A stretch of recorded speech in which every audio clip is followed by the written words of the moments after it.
Hello there, friends. This is Alex Szinegh. I'm sitting here in my office at the University of Tampa in downtown Tampa, obviously, and I was just doing some contemplation about my life.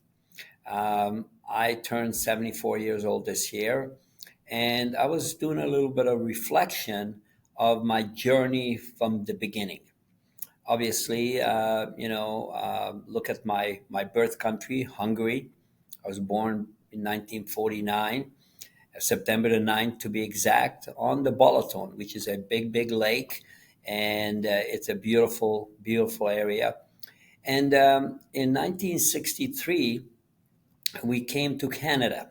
Now, the reason we went to Canada is because in 1956, the Russians invaded my country, Hungary, and my father had to escape because he was involved in the revolution. And so he couldn't travel with a wife and three little kids. So unfortunately, we were left behind. However, in 1963, October 31st, which is coming up, we were able to get out of the country and proceeded to go to Canada. In 1963, my father decided that he didn't understand and didn't want to buy a house because interest rates were about 4 or 5%, and he didn't trust the banks. So he decided to rent a place. The house we were renting in Toronto was worth about $10,000 at the time. And we were paying about $100, $110 a month in rent. In 1973, 10 years later, he passed away. He left my mom an insurance policy of only $10,000, which was not a lot and didn't last very long. My mom was there with a 8-year-old little boy after my father died. And so it didn't take long to go through that money. But what's interesting about that is that in 1973, that same house that we were renting for about $100 a month was worth about $100,000. Now he could have paid a mortgage of about maybe $120 a month, and he could have left my mom $100,000 asset, but he didn't. So here I was, 24 years old, and I said to myself, there's no way I would want my family to go through this kind of situation. I already had a son, and we were looked like we had a baby on the way, and so I bought my very first house in Mississauga, Ontario, which is part of Canada, Toronto area, for $31,000. And I actually looked up that house the other day. It was worth about 700,000 right now. I didn't keep it for that long because I bought it and sold it and so on.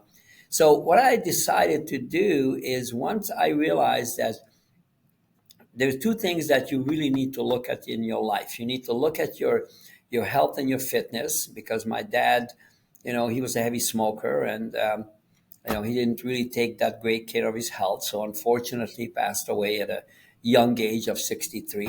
And that today is considered very young. And also financially, no security for the family. So I decided that I was going to focus in on my health and on financial security. And recently, a good friend of mine, Doug Grady, invited me to check into a company called FinFit Life.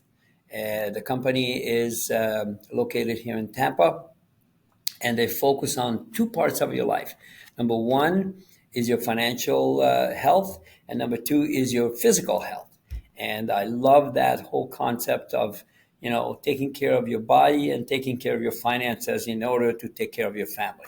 So I decided to affiliate with them and help them to grow and spread the word about financial fitness and health fitness. So if you are concerned about the future, you're concerned about financial fitness, talk to us. If you're concerned about your health, do something about it. Join a club, go for a walk, go ride a bike, go exercise. I work out every day. I'm 74 years old. I work out every day. And twice a week, I play 2 hours of racquetball, and I had two knee replacements. You're never too old to take care of yourself.